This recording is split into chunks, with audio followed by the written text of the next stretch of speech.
Hello and welcome to Africa Today. I am Esther Mokwariola.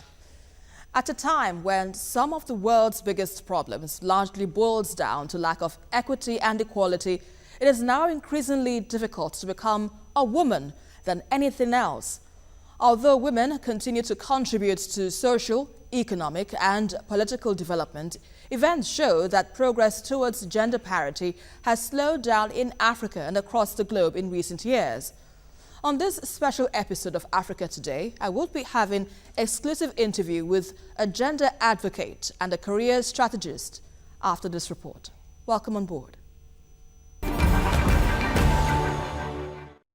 You're better than what you are right now, and you could do better. Seated in this hall are students, traders, single mothers and married women who have come to receive counsel and career tutelage after unpleasant experience in life. Others were also advised to enroll in skills acquisition programs in the state. You have a lot of training programs that government is already doing. You need to approach the Ministry of Youth. You might also be now trained to be a semi-skilled labor or a fully skilled labor in some companies, depending on what area you decide to train in. This program is meant to encourage them to pick up their broken pieces and to start afresh and to make it in life.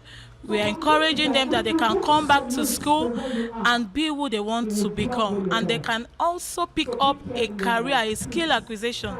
Women empowerment for economic self-sustenance is good, but to acknowledge their fundamental rights will protect them in society. Every woman, every girl child needs to know her rights. We have so many issues of different forms of violence against women. They must make extra effort, take further steps to know the rights that protect them. We are trying to liaise with some business investors, financial investors and financiers, and then we're trying to also see how we can get support from other organizations on how they can come in and help us save the life of these young girls. Any woman upon the surface of the earth can actually survive without depending on any man. Participants at the program were also encouraged to build their self-esteem and earn more respect in society. Welcome back. Joining me in the studio on Africa Today, I have Aji Michael, a leading career and a leadership strategist in the UK, and also she is an entrepreneur with extensive business experience both in Africa and Europe, and she is a fellow member of the Institute of Leadership and Management. Good to have you here on the program. Thank you, Esther. Now, your profile says a lot. So I want you to give us a bit of your experience, rising to the top of a career. Give us a bit of the challenges along the way, and how has it been like, the journey so far? All right. I'm a storyteller, so if you don't mind, I'm going to share with you a story. Right. Most of the time when I go out to speak, and I share my experience because I've had a lot of experience. A few years ago, I stumbled in Canada because I went to the UK to do my master's in HR strategy and change at Kingston University. After that, because I believed I had to do my master's, of course, for me to be able to get a better job anywhere in court. So I traveled, I went to Canary Wharf, and they were having this kind of interview. It was a kind of career event where companies come from Nigeria specifically to recruit black people back to Nigeria. I was ready actually to relocate back to Nigeria as at that time. So I got fortunate, one of the companies, international organization, interviewed me in UK, and they invited me for a further interview in Netherlands. So apparently their headquarters is in Netherlands. So I went. I was shocked anyway that I got a follow-up interview. I attended this interview, and they asked me a question that, the board really like. I was there for 3 days. They put on in a hotel, a very expensive hotel. The joke was that when I got to the airport in Netherlands, a long Benz, like a limo, came to pick me. I was just like, are you kidding me? Who are you people coming to pick? Does that make sense? So I was at the airport. We did the interview. And during the interview, they asked me, so how much would you like to earn? Now, I was like, okay. what are we talking about? You know, so this is like a dream, you know. So I told them a particular salary I would love to earn, because this was new to me as at that time, because in London, when you want to apply for a position, the salary will automatically be there. So you know, if I'm applying for a job of 28K or 40K, you know, it was 40K. So I went back to London. I went for a further assessment, another interview. So by the time I got feedback, I didn't get the job. But what happened to me, that it was a shift in my entire life, in the sense that I asked this organization for the feedback why I didn't get the job. They told me that they were expecting me to be asking for something like 3 times what I was asking for. Really? Exactly. You said really. What was the reason? Because, you know, like sometimes, you know, especially your organization is a really prime organization, and you wanted to hire somebody really of class, okay, and at the same time intelligent. Now, this person, we want to pay her, say, for instance, £120,000, and she was asking for 40K. They're going to like, are you serious? Just, you know, so you have to price yourself high. I didn't know I was worth that. If that makes, I understand. I didn't know I mean, who could pay me that amount of money? So that really got me, and I said, if this organization were willing to pay me this, then I'm worth that, you know. So it was a shift for me. I contacted my organization where I was working. I said, you know what, I can no longer work 5 days. I'm going to reduce my days to 2 days.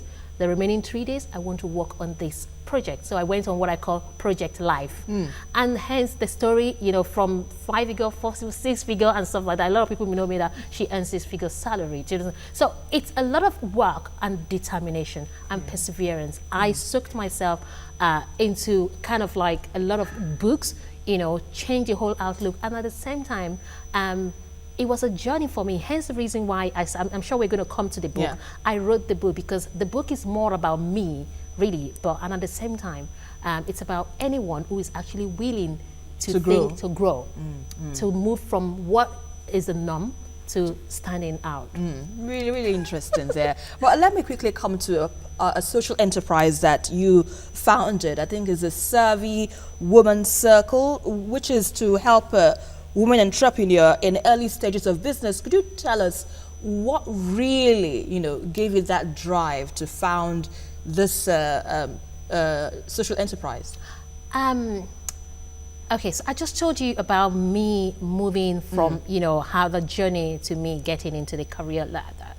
Now, along the line, I've had women managers, I've had women managers, I've met a lot of people, and especially, you know, living in the UK, black, white, and stuff like that, there is this kind of, you know, difference between black and white, all right? That's first of all. Then again, it's about how, you know, that's one of the things I wrote in my book. It's about the first law is the law of reflection.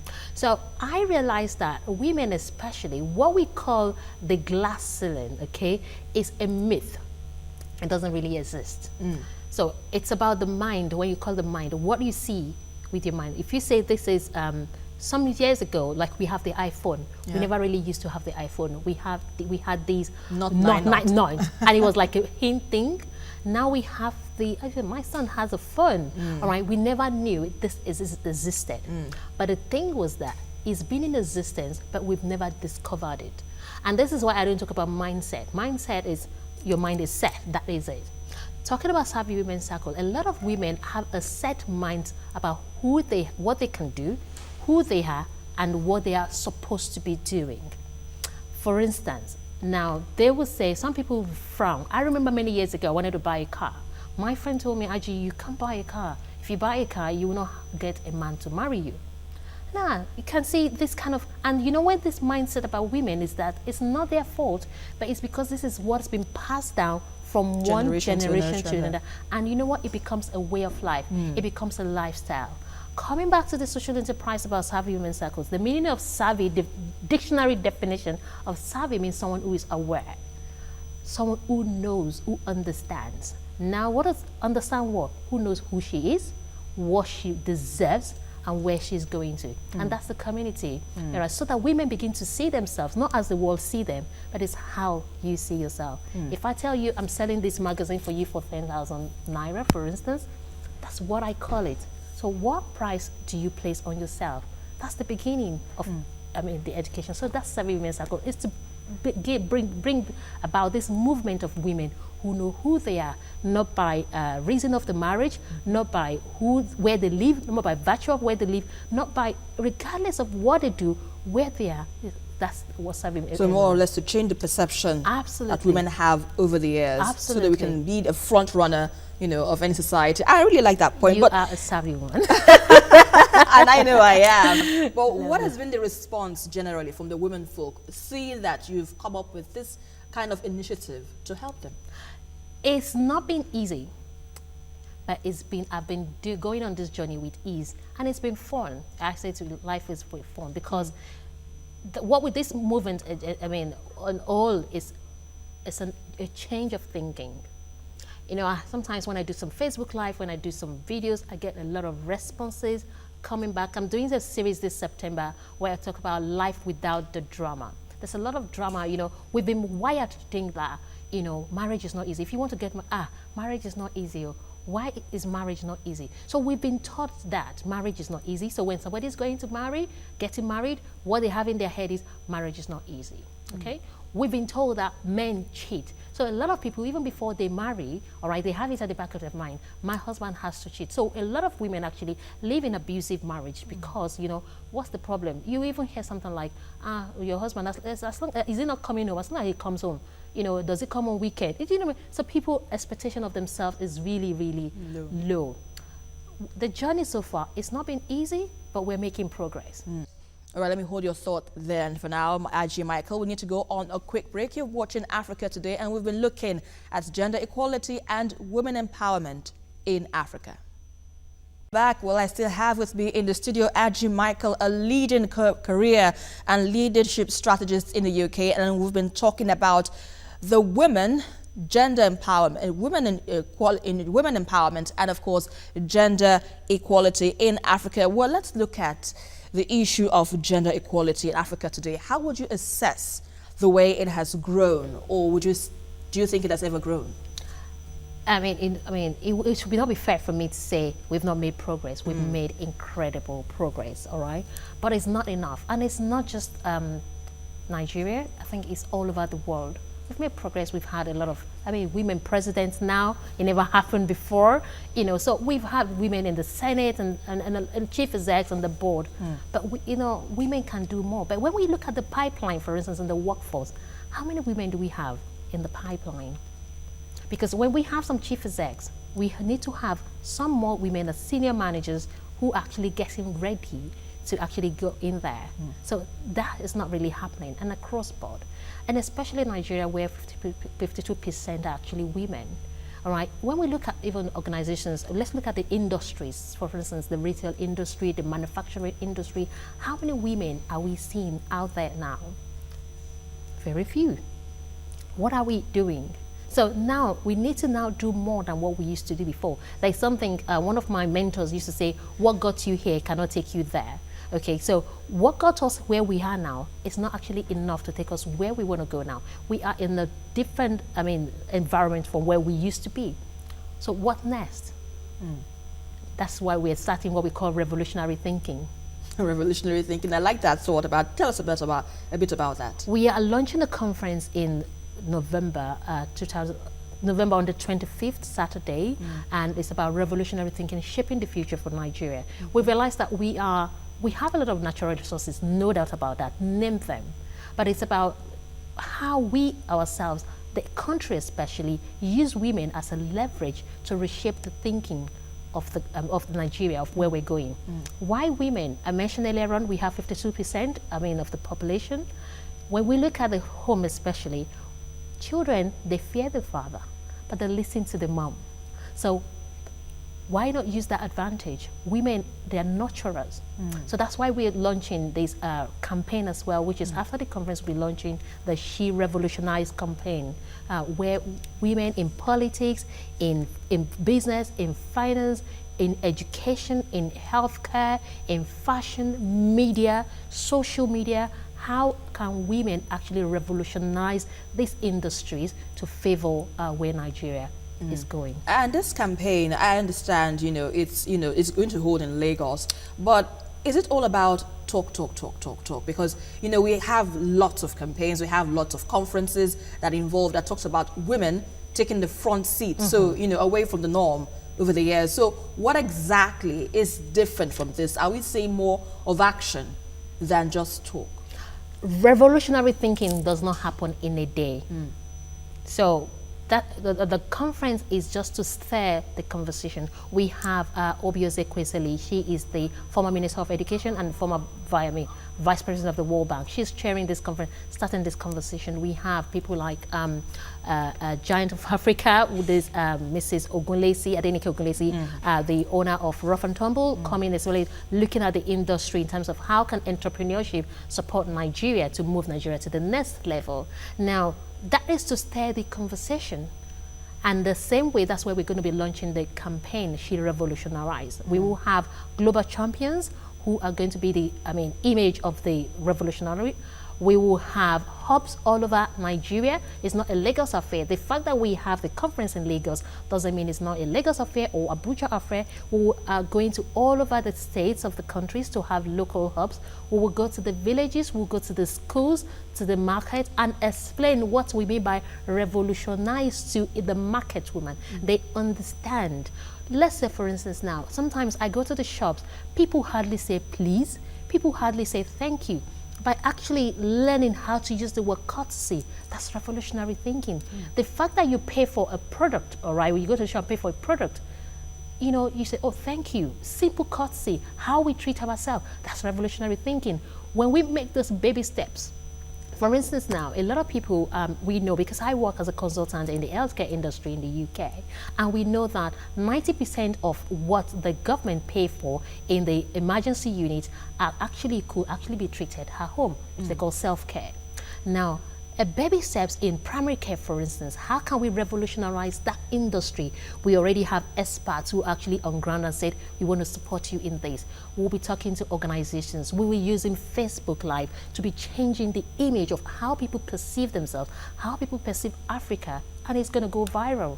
So you were saying that it's not just for the urban centers, also for the rural centers as well. Absolutely. So, but for those in the rural centers that do not have the opportunity, you know, because we know that in Africa it's known to have this challenge of poverty, education of the girl child, and all.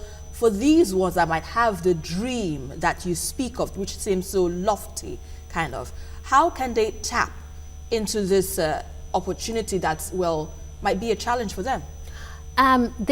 There's enough to go around, and there's enough for everyone, okay? One of the revolutionary thinking we are actually telling, which we actually revolutionized, is content. Now, an average Nigerian, with all due respect, I've been there, and I'm actually a redeemed, you know, they talked about illusion. People like image. Okay, that's why there's a lot of dissatisfaction and really discontentment in the society. Somebody living in a village aspires to come to the city. Like when I get to city, I remember in the UK, a lot of people say that my understanding of the United Kingdom is like when I come to UK, a lot of money on the streets of London, but it's not really so. Is revolutionize their thinking to be happy where they are. You see, the mind needs to be programmed. Nigerians' mind need to be programmed for, regardless of whether you are in Zamfara or you're in this. Wherever you are, you can actually create your world. You can make your place your own London. We're going to be having different hashtags for different locality, for different things. So it's enough for everyone, even the market woman. How can you revolutionize? Market women be learning how to say thank you. We want to see that happen. Yeah, I really want to see that happen. And indeed, it will really cause a bit of a change from what we normally know. We have interpreters who are willing to interpret whatever we're doing in different languages. And we want a lot of people to come on board for us to do this. Let's see how we can revolutionize, you know, in 3 years. It's a 3-year project, so we should. I mean, I'm positive. I'm very optimistic. And I share the optimism, but there is this you know, belief that it is a patriarchal society, you know, from all indications. How or what are the chances now that the women definitely would take away or would take the lead in a society with your, you know, ambitious beliefs? Now, the whole thing, including Savvy Women's Circle, it's not about women fighting against men. I really need to clear that. All right. I don't think I can live in a world where there will be no men, okay? So we need the men. Even at this conference, we have men who are coming to speak as well. We have men speakers. We have men who are panel members as well. We have a particular topic to say the role of men in actually supporting women. At the conference, one of the programs we're actually launching, we call a sponsorship program. Now, it's not mentoring, it's a sponsorship program where men who are up there, we will allocate women to them for them to mentor these women to say, okay, you've been earning 6 figures, you need to support this woman as well. How? And with timeline and KPIs attached to it. Right. So it's a man's responsibility. KPI, and what's that? Key performance indicators attached to it. So we'll say, this is how we're going to rate you. Okay, so we have some women that they come to us to say, you know what, I want to do this, I want to do that. We will have coaches who will talk to the husband. How do you think you can support your wife for her to be able to do this? And we'll educate our men to say, you know what, it does not matter as long as, you know, you are husband and wife. It doesn't matter who brings more money home. It's one pause, okay? Indeed. Let's get this thinking about, I am the boss. Well, you know you are the boss by virtue of what God said, that a woman should come under a man, but it doesn't mean that a man should earn more than. We need to start re-educating ourselves. So that's how we will do that. It's not man versus woman, but we are in it together. We're in it together. It's more of a unism. Absolutely. You know. But where do you see the role of women in any society 10 years from now? Wow. There's something World Business Sustainable Development as in Vision 2050. They said in 2050, they see a world where everything will be fine. You know, when we close our eyes, where we see there's enough, business, everybody is okay. You know why it should happen? They say because women are empowered socially, economically, and, you know, spiritually. And that's what I see is happening now. And it's really happening, and I'm positive about it. And I see a country where a woman will be a president. I see a country where women will no longer be abused. I see a country where women will be able to speak out, speak up, and stand up for themselves. I see a country where people could actually question their pastor to say, no, that's not what the Bible says. So it's all about the women, you know, taking the forefront in everywhere they find themselves. And in 10 years of time, it looks positive. Absolutely. From your analysis. Yes. Well, let's leave it at that for now. Aji Michael, a leading career and leadership strategist in the UK, well, here with us in Nigeria. Thanks a lot. Thank for you. your thoughts with us on Africa Today.